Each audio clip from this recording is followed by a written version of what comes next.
बोलिए गौरी गोपाल भगवान की जय। जय गौरी गोपाल। आप सबको एकादशी की बहुत बहुत शुभकामनाएं। इस बार फिर कन्फ्यूजन है कि एकादशी कब है। तो आपको बता दूं कि आषाढ़ मास के कृष्ण पक्ष की जो एकादशी है, इस तारीख इस बार 22 जून 2025 को आ रही है। तो आप 22 जून को ही एकादशी करें, क्योंकि द्वादशी युक्त एकादशी 22 जून को है। और इस एकादशी का नाम है योगिनी एकादशी। इसे योगिनी एकादशी क्यों कहा जाता है?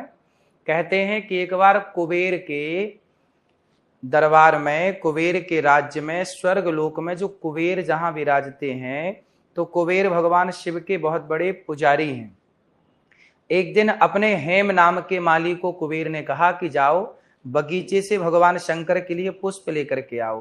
हेम नाम का माली भगवान शिव के लिए पुष्प लेने के लिए बगीचे में गया, तो वहां पर हेम की पत्नी उसे दिख गई। तो वो अपनी पत्नी में डूब गया, आसक्त हो गया और अपने पत्नी के साथ वह रमण करने लग गया। तो पुष्प लाने में हो गई देर। कुबेर ने अपने मंत्री से कहा कि जाओ, हेम को मैंने भेजा है कि वो पुष्प लेकर आए, अभी तक तो आया नहीं।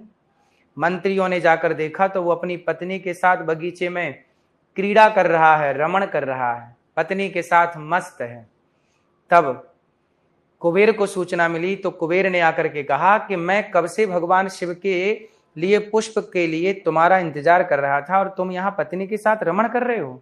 ये कोई वक्त है पत्नी के साथ रमण करने का? ये पूजा आराधना का समय है।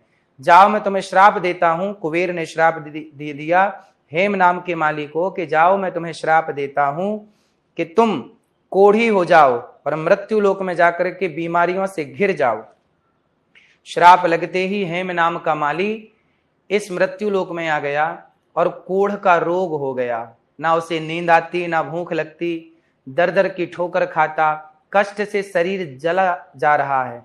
तब उसे मार्कंडेय जी का दर्शन हुआ।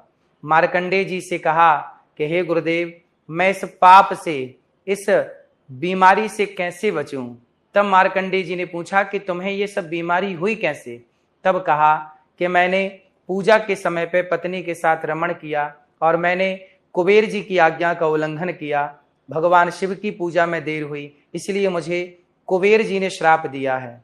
तब मार्कंडेय जी ने कहा कि आपने बिल्कुल सच बताया, इसलिए जाओ, अब आषाढ़ मास की जो आषाढ़ मास के जो कृष्ण पक्ष की एकादशी आएगी, जो कि इस बार 22 जून को है, तो आप भी इस योगिनी एकादशी को करेंगे तो आप इस कोढ़ के रोग से मुक्त हो जाएंगे।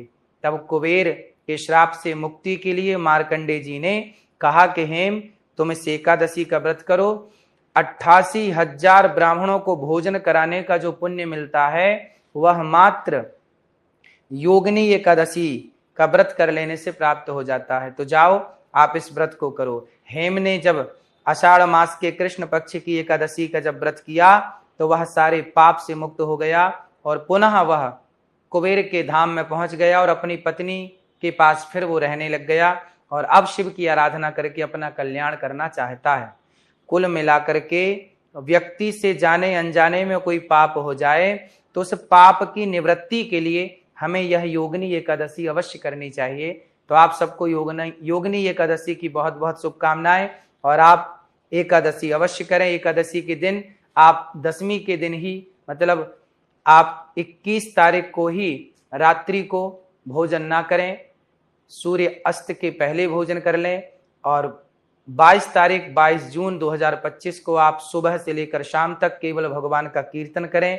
भूख लगने पर आप फल खा सकते हैं, फलाहार कर सकते हैं और भगवत चिंतन करते हुए आप 23 तारीख को चावल का दाना खाकर, चावल खाकर भोग लगाकर और 23 तारीख को व्रत का पारण करें। तो आप सबको योगिनी एकादशी की बहुत बहुत शुभकामनाएं। जय श्री मन्नारायण, जय श्री कृष्णा, राधे राधे।